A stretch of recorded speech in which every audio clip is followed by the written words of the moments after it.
Selanjutnya kita bahas soal persaingan Pilgub Jakarta, Saudara. Dalam kampanye, 3 pasangan calon gubernur dan wakil gubernur Jakarta telah menyampaikan beberapa program yang ditawarkan. Salah satunya program dengan iming-iming gratis. Ya, Saudara, pasangan nomor urut 1, Ridwan Kamil dan Suswono, pasangan ini menjanjikan akan memberikan sekolah gratis untuk siswa kurang mampu di Jakarta. Dan yang kedua, akan terus melanjutkan program gubernur sebelumnya, yaitu menggratiskan Jaklingko yang saat ini masih berjalan. Kemudian saudara, pasangan Cagup nomor urut 2 Dharma Pongrekun dan Kun Wardana menjanjikan akan memberikan internet gratis dengan kecepatan 100 Mbps di setiap rumah di Jakarta. Kemudian sedangkan pasangan Cagup nomor urut 3 Pramono Anung dan Rano Karno menjanjikan akan menambah kuota sekolah swasta gratis, kemudian juga memberikan tiket LRT dan MRT gratis bagi 15 golongan dan memberikan akses masuk tempat wisata gratis bagi pemegang kartu Jakarta Pintar.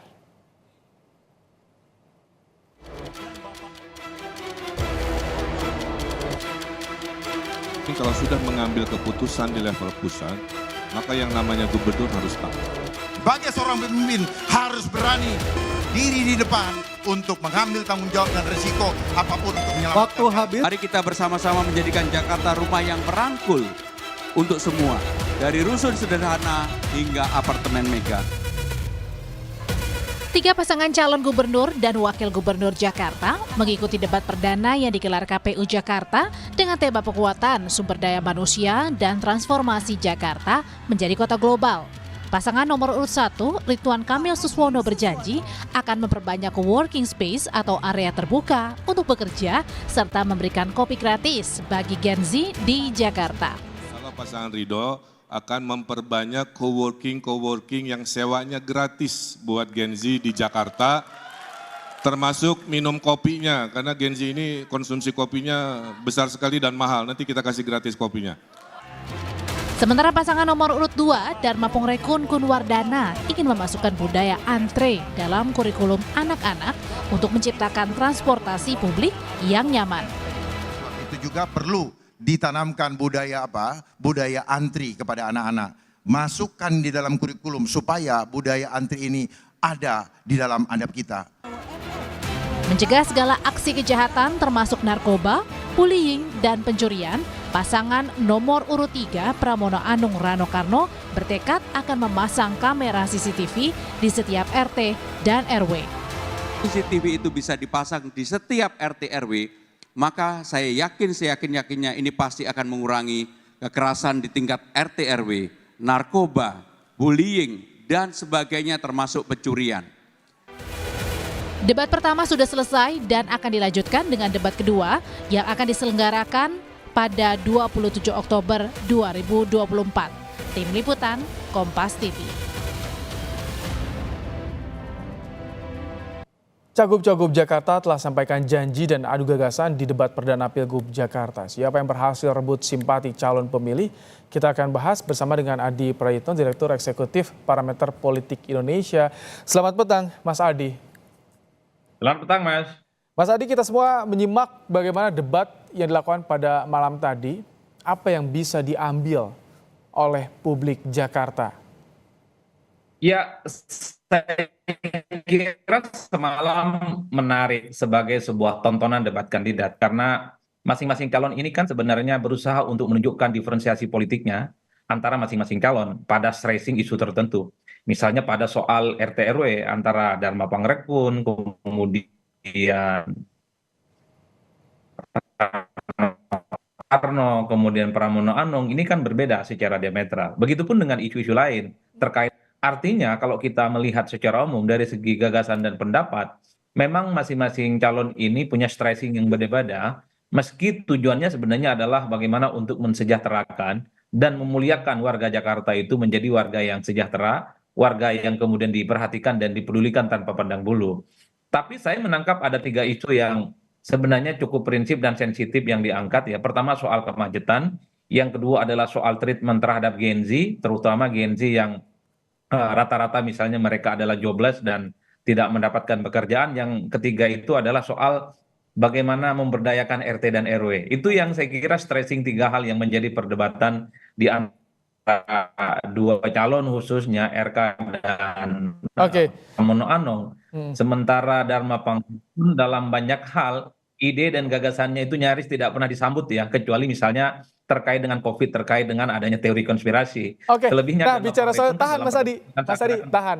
Bicara soal tadi COVID-19, kita akan mendengarkan kembali, karena terjadi adu pendapat nih saat calon gubernur Ridwan Kamil bertanya soal penanganan pandemi COVID-19 pada calon gubernur Dharma Pongrekun.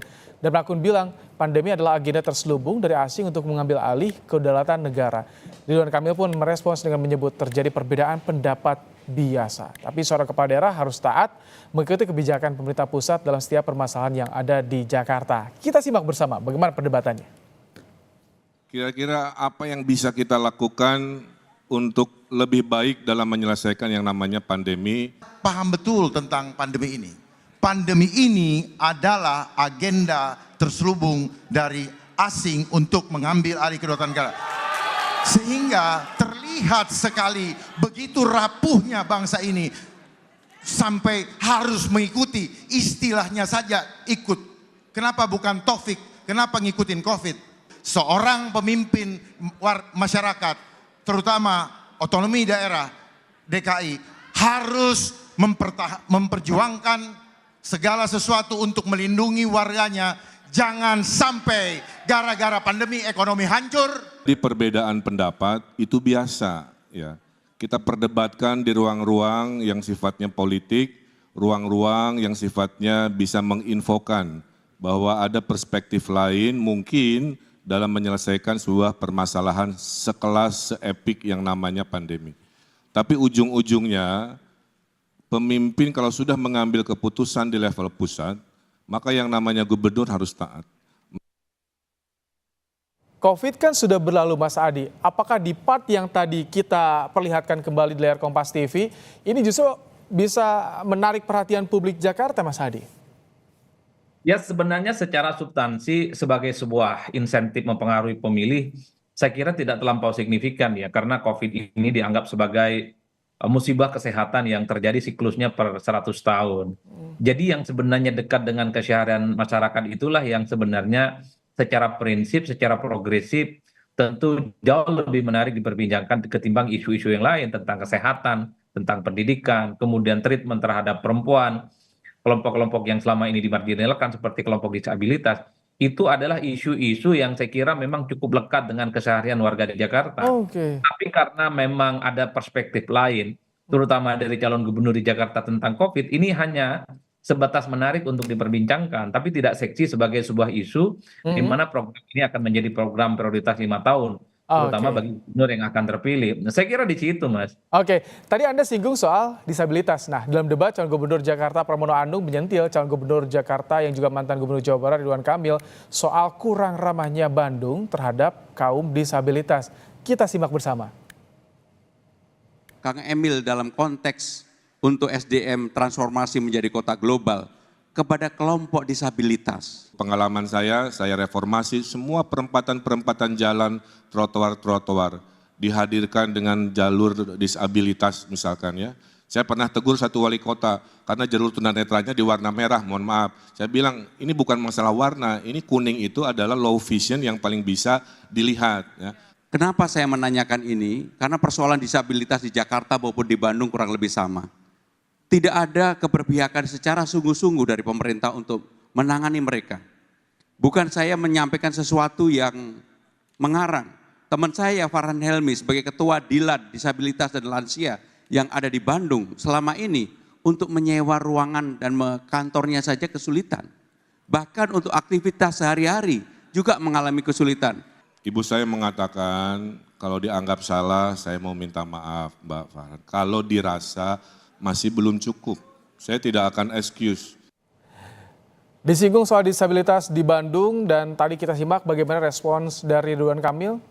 Apa yang menarik dari part yang tadi kami tampilkan Mas Adi menurut Anda?